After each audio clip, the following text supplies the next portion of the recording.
Now we have our silver medalists from Esto Malolos. We have Rafi Jacobi S. Pagtalunan of Marcelo H. Del Pilar National High School and Marco Oscar D. L. Mateo of Marcelo H. National High School. Together with their coach, Sir Norman S.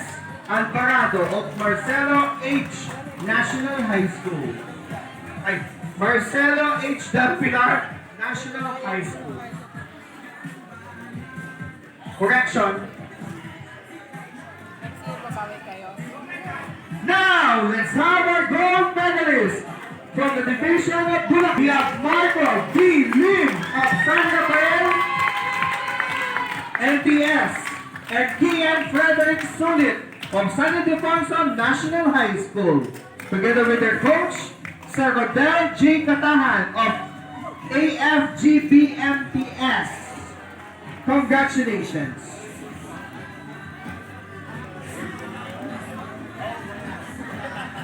Yun o, congrats.